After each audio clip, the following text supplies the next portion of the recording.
to the Witch of Pine Hollow. We are back today after a week off with a wonderful video about the High Priestess tarot card, number 2 in the Major Arcana, and one of my real favorites, and an energy that I try to embody as much as I possibly can because the wisdom and strength in this card is just beautiful. So to start off, we are going to talk about the Rider-Waite card as usual, and this gives you a good view of it right here. So there's a woman in blue in the middle. She's got a beautiful moon crown, some pomegranates around her. She's got a moon at her feet as well, like a quarter moon. And she's sitting there as a knowledgeable figure with wisdom, I would say. So the words from the book are secrets, mystery, silence, tenacity, wisdom, and silence. So we're going to start from basics and then move really, really deep with this card and then finally finish on how it came up for me in a very recent reading. But basic Rider-Waite meaning is feminine wisdom, the divine feminine, that mystery, that yin female energy of the card.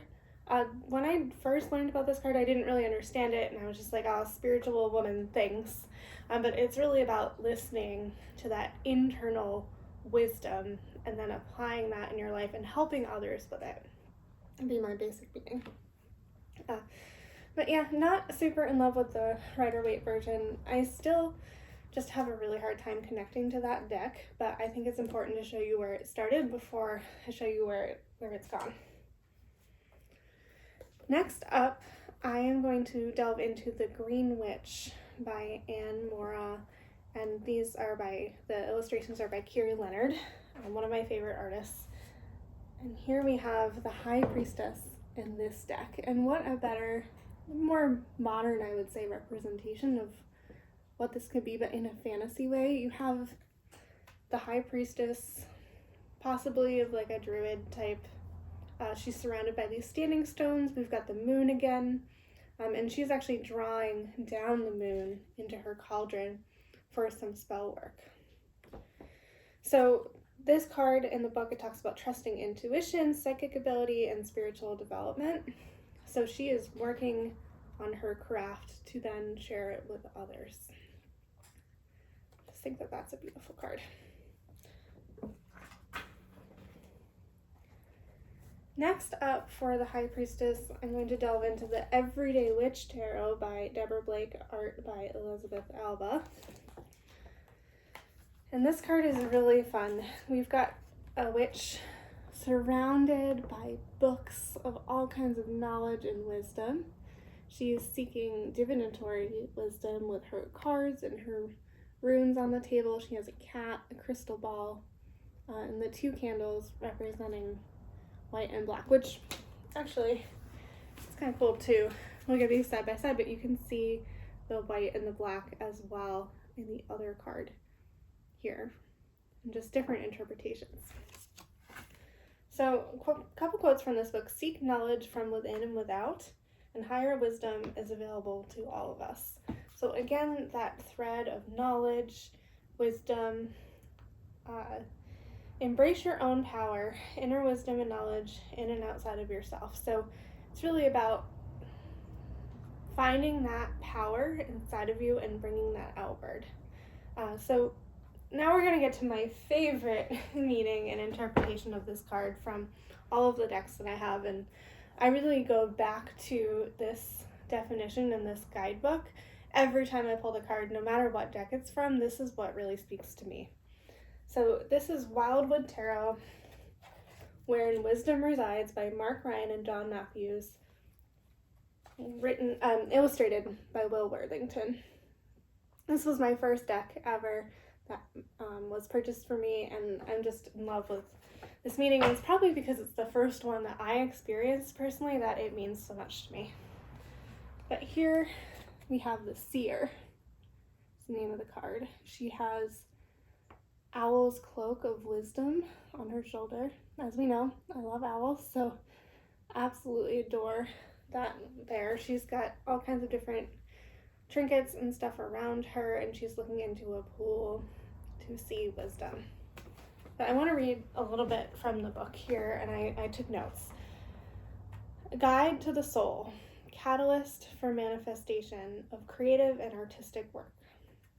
Focus your power and let it flow through you. Many dreams and desires related to the creative emotional process are ready to be applied in your day-to-day life and must now give vent to those hidden or suppressed longings. So it's about, like, you have a feeling of what you would like to do in life, right? You want to do this thing. You want to change your job. You want to live that path, and you know inside in your inner knowing and wisdom what that feels like. And this card is calling for you to embody that High Priestess energy and that intuition of what is supposed to happen next and go for it. That's the meaning that I get really from this card here. It can also, in the other books that I just talked about, talk about trusting your intuition in a variety of circumstances. So whatever question you asked where you get this card, it means trust your intuition in whatever that area is, your inner knowing, your heart, your gut. Trust that. It's also about the joy of bringing knowledge and pleasure to others. So a High Priestess is a teacher of spirituality to those around her.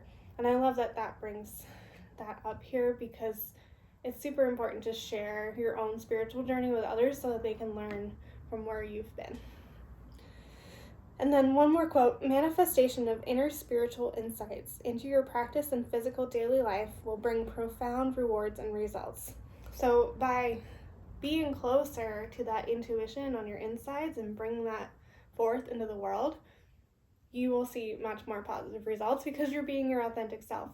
It makes me think of, like, love what you do and you'll never work a day in your life. Obviously, you're still going to work, but the more your work aligns with your inner knowing and your intuition, the better you're going to have throughout your day. So recently, I did a reading for myself, and this is my personal tarot journal, and I don't do daily readings in here, but anytime I'm like, oh, I really need some insight on this situation, or something just doesn't feel right, or I don't know what way the universe is really asking me to go, I'll generally take notes about it in here because it's helpful to look back on. But this was on the Pisces full moon last week, and the question, because it was Pisces, was like, what feelings need to be felt? And I pulled the High Priestess, and what that meant to me was I needed to embody that High Priestess feeling and embrace my own power, my own inner wisdom and intuition. And I think that I need to realign my life more with that direction. So here's the message: trust your own power, go with your gut. Life is too short not to listen to your inner wisdom. Have a great week, and I will see you next week for a special St. Patrick's Day episode. Little teaser, I will be sharing my feelings about St. Patrick's Day as a pagan, because there's some interesting history there and how I sort of have reconciled celebrating it, and also doing a little sewing project. So I will see you then. Have a great week.